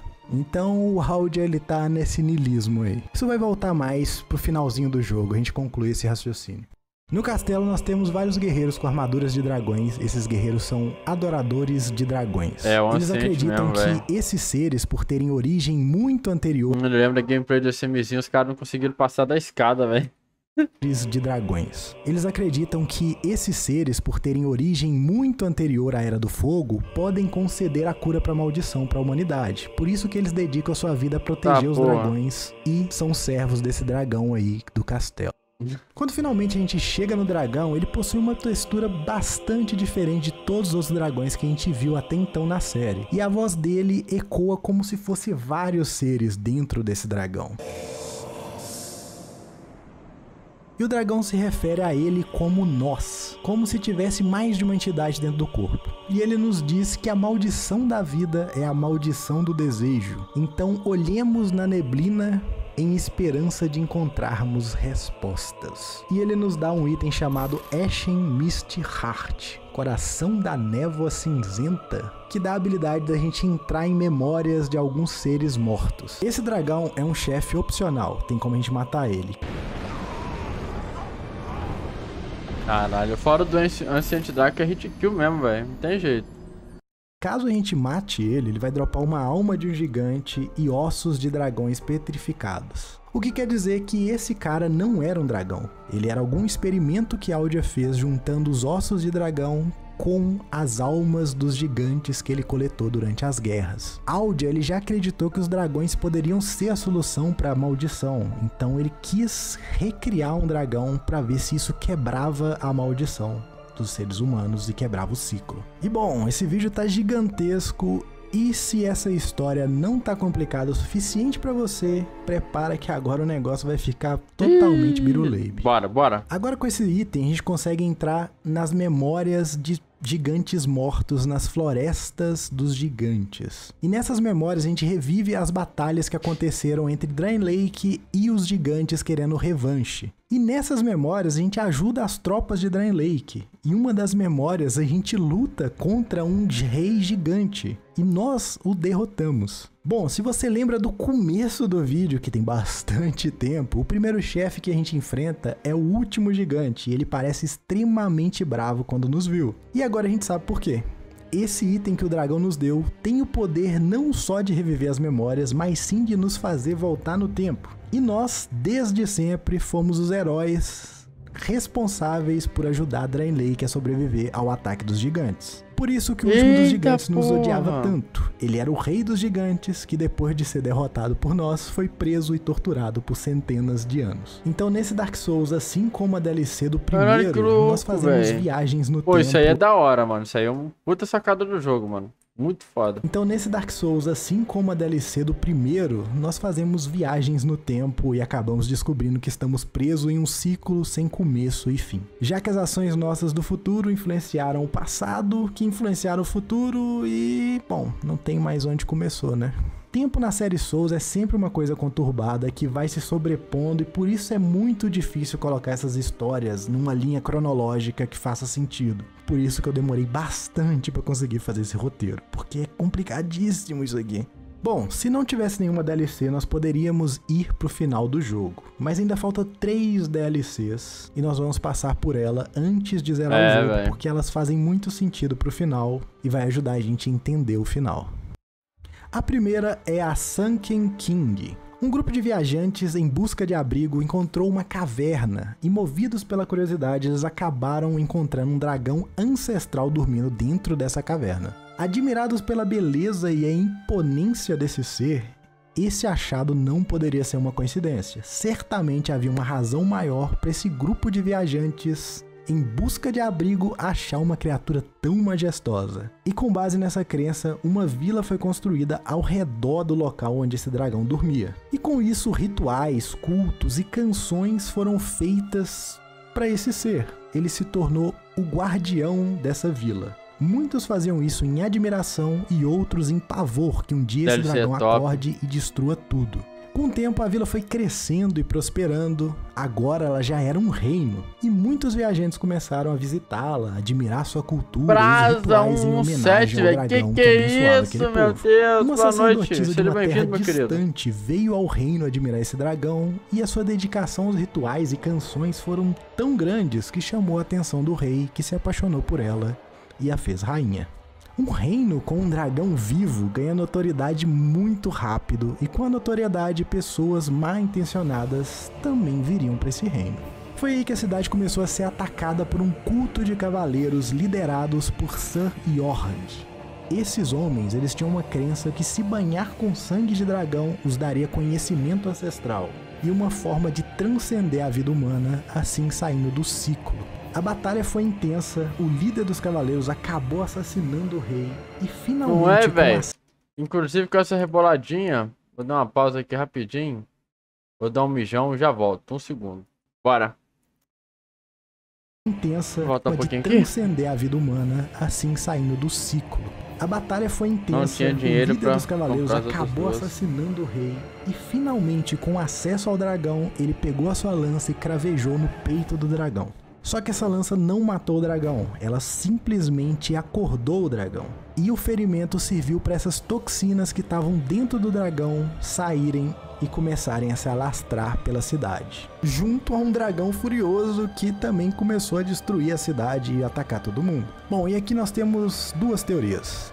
Tem gente que acredita que esse dragão estava envenenado e por isso que ele não acordava, e a ferida foi apenas uma maneira dessas toxinas saírem do corpo do dragão. E a outra teoria eu vou contar já já. No começo da DLC nós encontramos esse dragão voando e vamos explorar as ruínas dessa civilização antiga. A primeira chefe que a gente encontra aqui é a rainha Elana. Ela é a sacerdotisa que sobreviveu ao ataque dos cavaleiros e à revolta do dragão. Depois do ataque, Elana se refugiou nesse antigo templo enquanto juntava almas para se vingar. Ela é um chefe que fica invocando outros inimigos cobertos de veneno e moldados pelo veneno. Uma das suas invocações é aquele clérigo Vestalt, que é o guarda-costa do rei Vendrick. E só essa invocação abre mais teorias, que os cavaleiros que invadiram esse reino eram na verdade soldados do Vendrick em busca da cura da maldição. Afinal, seu irmão Aldia já teve grande fixação em dragões e até mesmo tentou recriar um. Então, não é forçar muito imaginar que essas tropas foram lideradas por Drake, e a invocação que Elana faz é baseada obviamente, né, velho? Eu prefiro o machado, mas essa história é da hora. Depois que a gente mata Elana, a gente descobre que ela na verdade é um fragmento de Manos, o último boss da DLC de Dark Souls 1.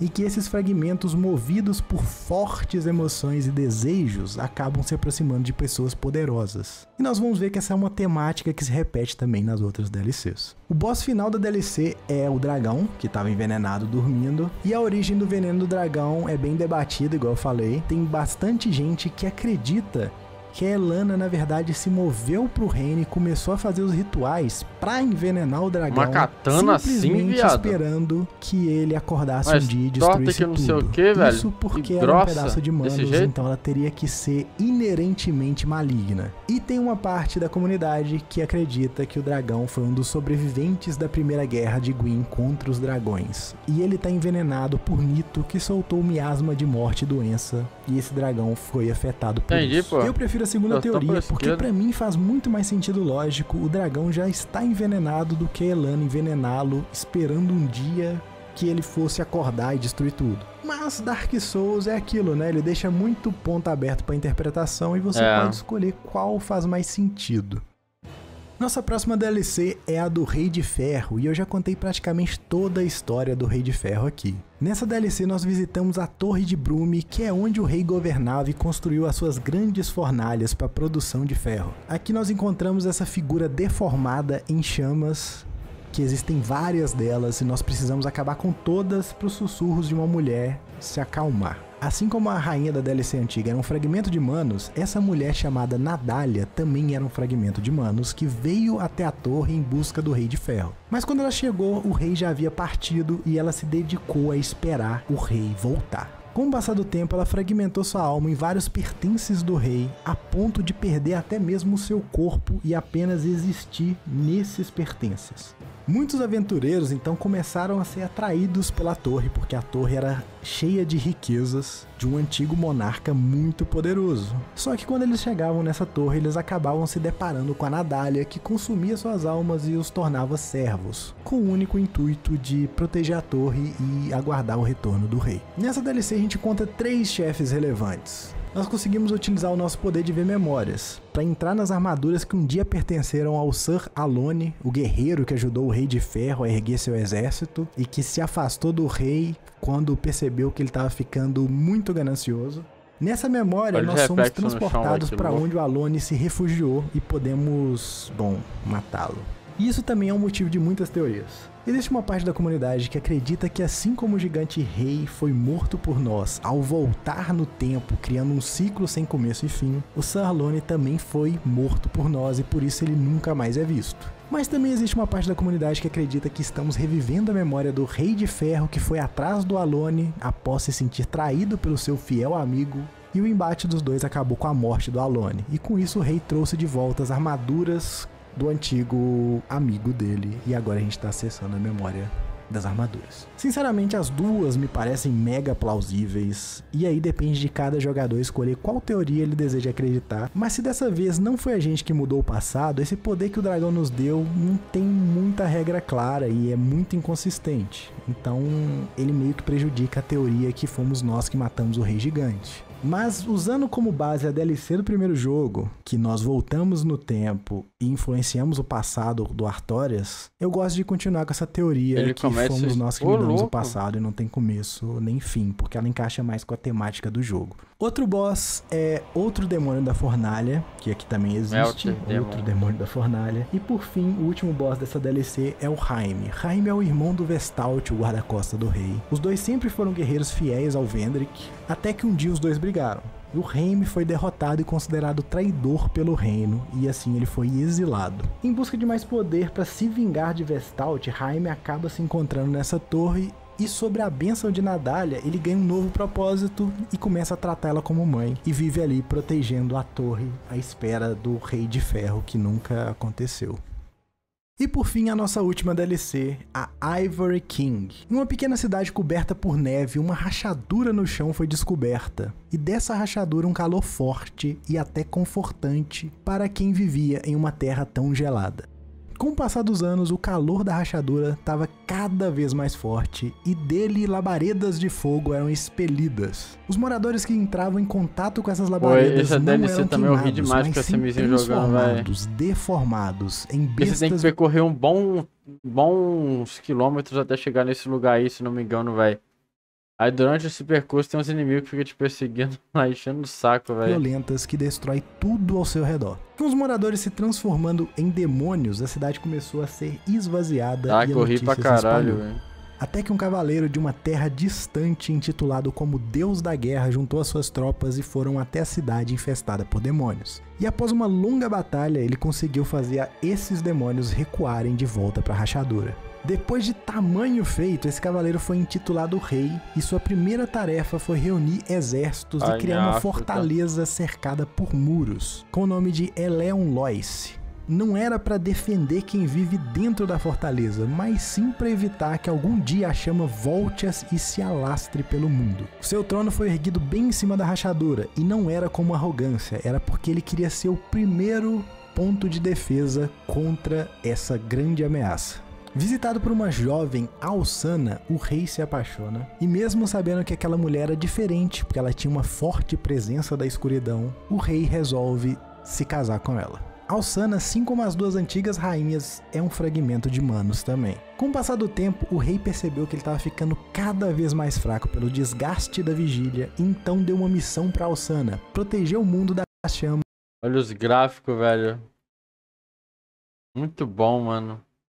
Pelo desgaste da vigília, então deu uma missão para Alsana: proteger o mundo das chamas e tomar o seu lugar em vigília caso ele não volte. Porque ele iria reunir todos os seus melhores cavaleiros e pular junto a eles nas rachaduras para combater a chama de uma vez por todas. E desde esse dia o rei nunca mais foi visto, e Alsana continua a proteger a fortaleza para evitar que as antigas chamas cheguem à superfície. Quando chegamos na DLC, nós somos recebidos pela voz de Alsana nos encorajando a ir embora. E conforme vamos progredindo na fortaleza, nós encontramos vários tipos de defesa que o rei construiu para defender o forte. A gente encontra Akka, que é um tigre gigante treinado para combater intruso, que inclusive é o primeiro chefe da DLC e era um dos pets do rei. Depois da gente derrotar Akka, a gente encontra Alsana. Ela nos conta os feitos do rei e que ele foi combater a chama do caos e nunca mais voltou. Não porque morreu, mas sim porque ele foi corrompido por ela e agora vive em agonia. E ela nos pede que a gente acabe com o sofrimento dele, porque ela não é capaz de fazer isso, porque ela não tem o poder necessário para isso.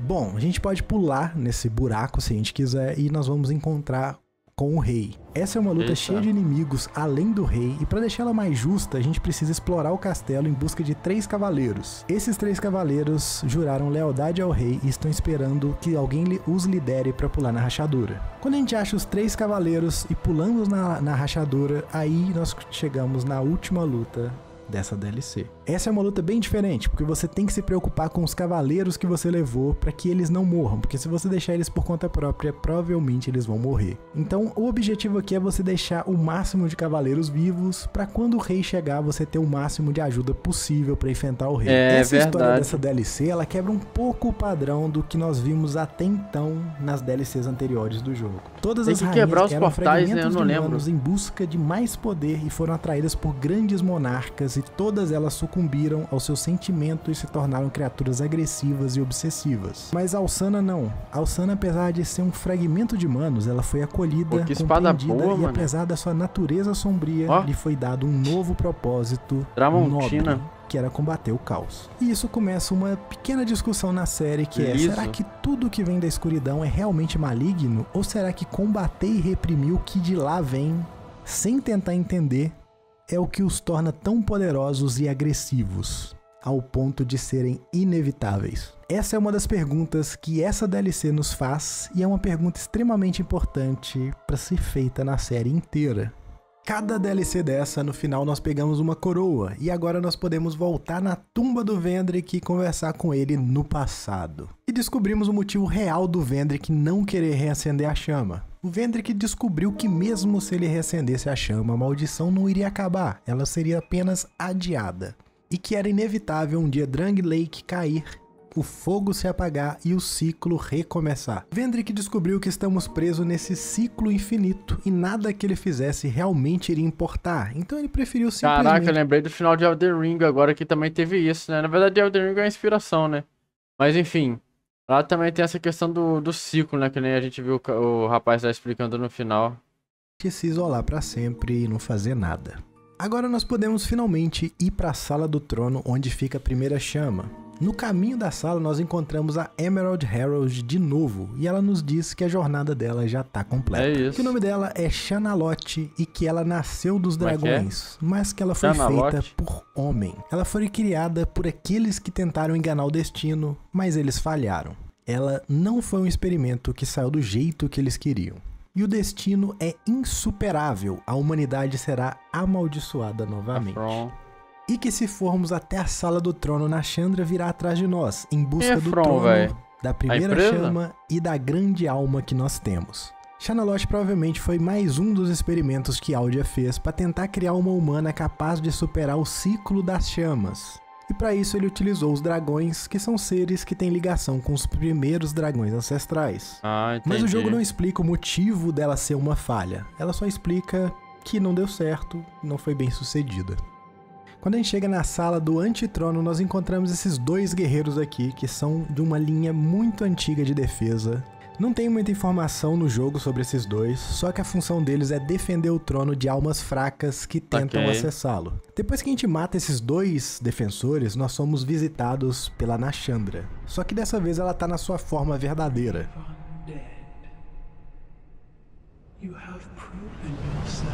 Eita.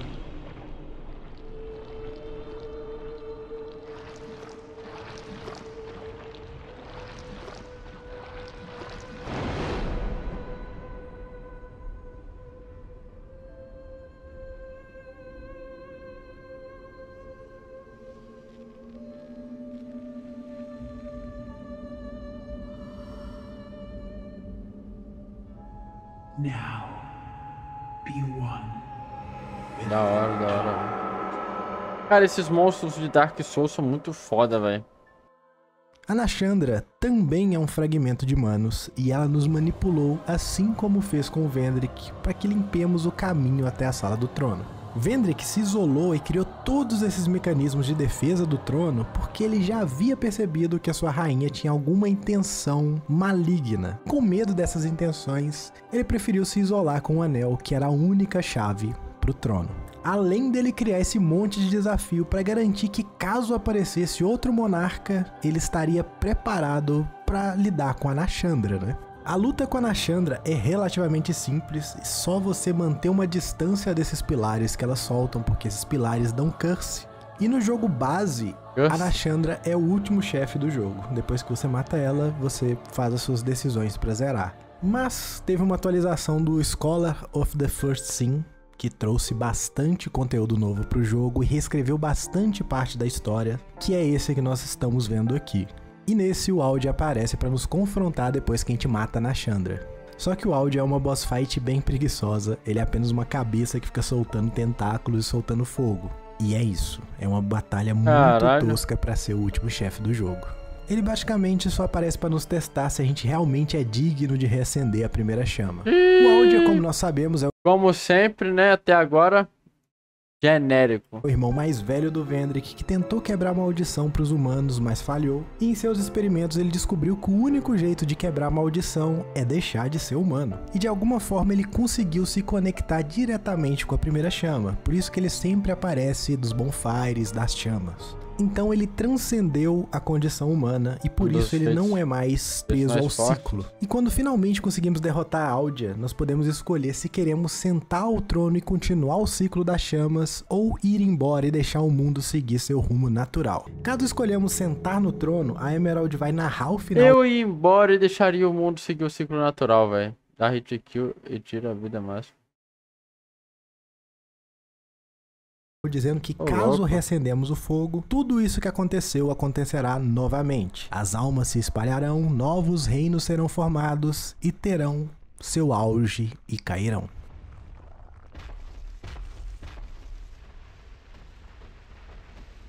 Ou deve ser tudo baseado em Berserk e Lovecraft, vai certeza.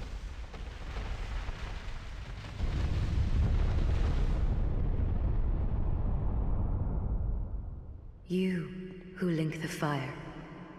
You who bear the curse. Once the fire is linked, souls will flourish anew, and all of this will play out again. Ô louco, ele tá It is your choice e ele dá to embrace or renounce this.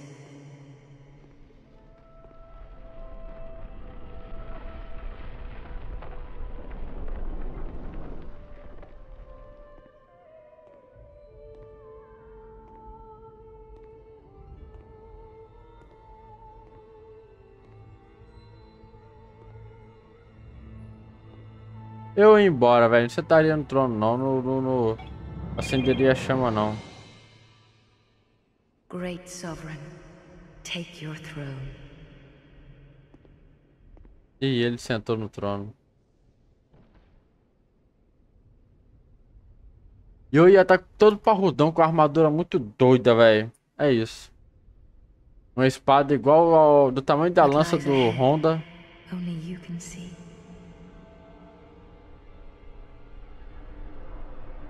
De Berserker, né?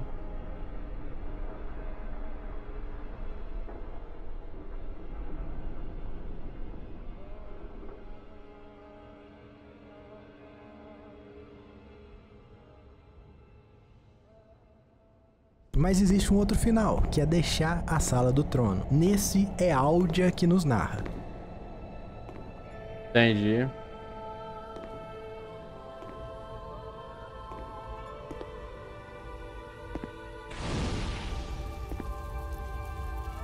There is no path.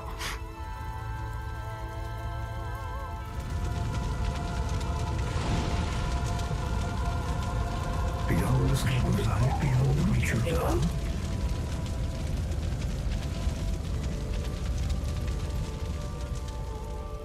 What could possibly await us?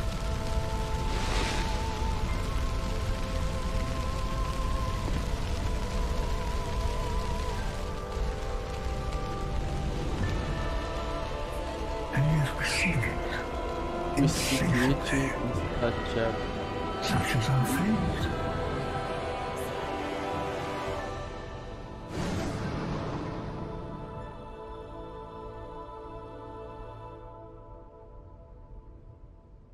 Não existe caminho além da luz e da escuridão, mas mesmo assim nós escolhemos caminhar eternamente procurando por algo, porque esse é o nosso destino.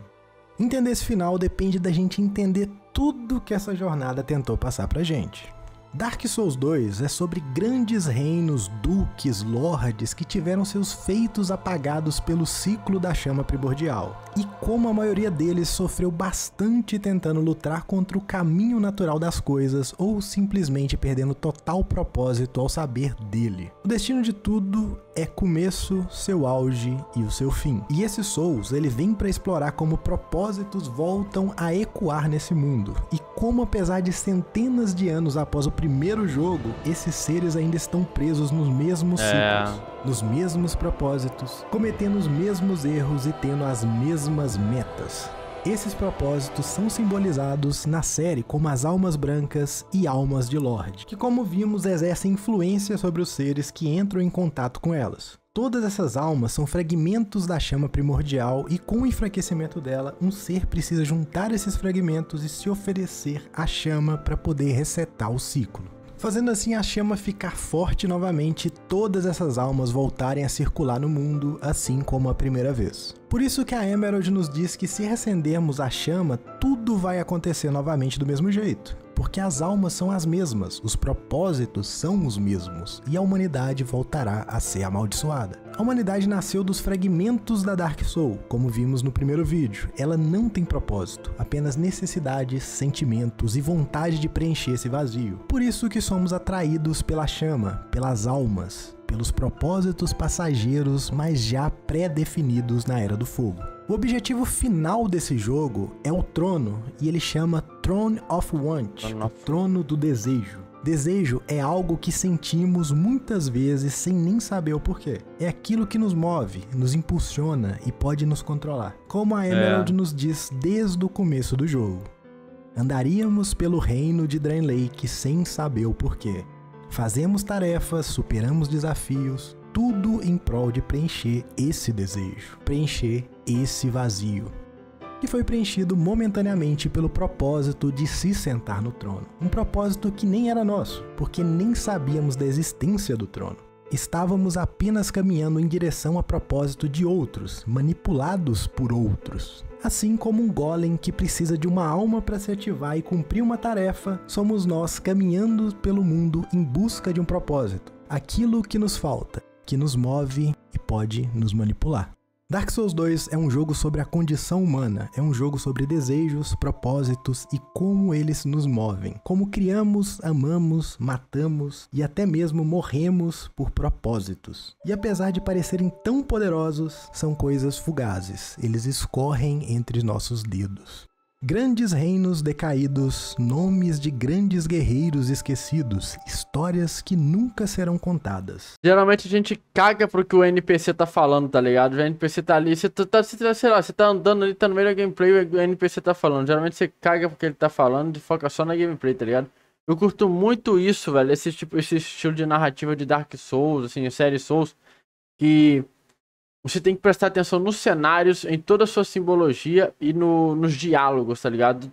Pode ter um NPC ali que nem que seja genérico, ele só tá ali no cenário ali, mas você prestar atenção no que ele fala pode acrescentar muito pra sua experiência sobre a história do jogo, tá ligado? Eu curto muito essa narrativa de Dark Souls, cara. Não é tipo assim, toda a informação é jogada na sua cara. Se bem que aqui teve aquela parte lá que nem ele citou do NPC lá que jogou boa informação na cara do cara, né, velho? Mas acho isso muito da hora, velho. Esse estilo de explicar a história assim. E onde você tem que prestar atenção em todos os detalhes, cara. Nos diálogos, na simbologia dos cenários. Acho isso muito foda, velho. Esse jeito de storytelling de Dark Souls é incrível. É muito foda, velho. Cada um tem um pedaço de história. Exatamente, cara. E no final tudo se encaixa direitinho. E você descobre mais coisas, né, velho? Muito bom, muito bom. Memórias para sempre apagadas. Tudo que resta é esse vazio que me faz querer mais e mais. Esse vazio que nunca se satisfaz. Escolher o final de sair da Sala do Trono é uma resposta direta ao niilismo de Aldia. É saber da realidade cruel e sem sentido que nos cerca, mas mesmo assim abraçar esse absurdo. É lutar contra o destino por mais irracional que pareça. É tentar escapar do inescapável. É saber que nada que façamos vai realmente importar para aquele mundo. Mas mesmo diante de toda a irrelevância dos nossos atos, nós escolhemos abraçar o absurdo e lutar. Nós escolhemos encontrar o nosso próprio propósito. Nós escolhemos ser humanos. Da hora, velho. Dark Souls 2. Scholar of the First Sin. Muito foda, velho.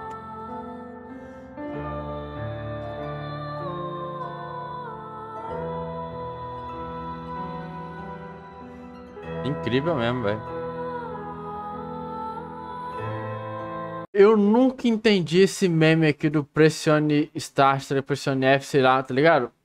Depois que eu me toquei que é Dark Souls essa porra aqui, velho. Depois de anos depois eu descobri esse meme aqui, desse plano de fundo. Pra mim é a maior parte. Foi bom tu ter sumido, pelo menos assim eu prestei atenção.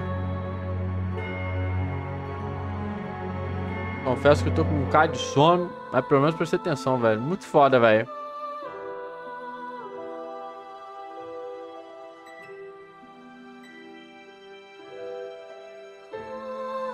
Tem uma música, informação ruim.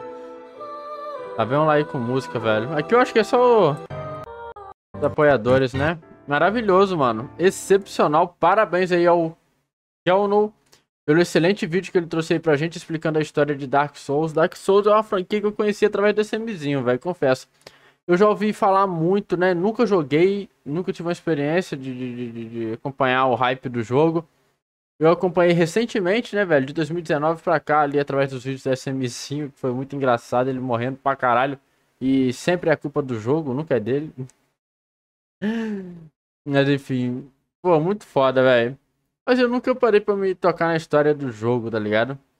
E tipo, todo mundo que eu vejo jogar Dark Souls geralmente é mais no rush, realmente, né, velho? Se eu for jogar Dark Souls algum dia, vai ser naquele estilo que nem eu falei, meu irmão. Vai ser, eu vou matar todo NPC que eu conseguir matar, pô. Mas aquele negócio de enfrentar bicho invisível é sacanagem, velho. Ali, porra. Podia ter algum artefato que tu equipe, tá ligado? Que tu consiga ter uma noção de onde os inimigos tá, porque, pô. Botar inimigo invisível no jogo, aí é foda também, né, velho? É por isso que a galera corre pro Skyrim, que é mais fácil. Enfim, brincadeira. Bom, eu vou te ensinar a jogar Dark Souls. Que isso, cara? Eu sou pro em Dark Souls, cara. Se você quiser, eu zero na faca pra você ainda, velho. No modo mais difícil, no NG mais 7. Essa é a verdade. Cara, mas parabéns pelo vídeo aí, o Kelno. Comenta o que vocês acharam aí. Eu achei muito bom, excepcional, a história é bem bacana. Eu escolheria abandonar o trono, cara. Eu não sentaria no trono, não. Eu ia seguir, assim, de abraçar o mundo como ele é e lutar, velho. Na faca. Vai dar uma de chique. Exatamente. Eu zero essa porra na faca, velho. Enfim, rapaziada, o link do vídeo original vai estar na descrição. Vão lá, deixam um like, se inscrevam lá, tá? E eu vou ficando por aqui. Um forte abraço a todos, tamo junto. Um abraço. Eu...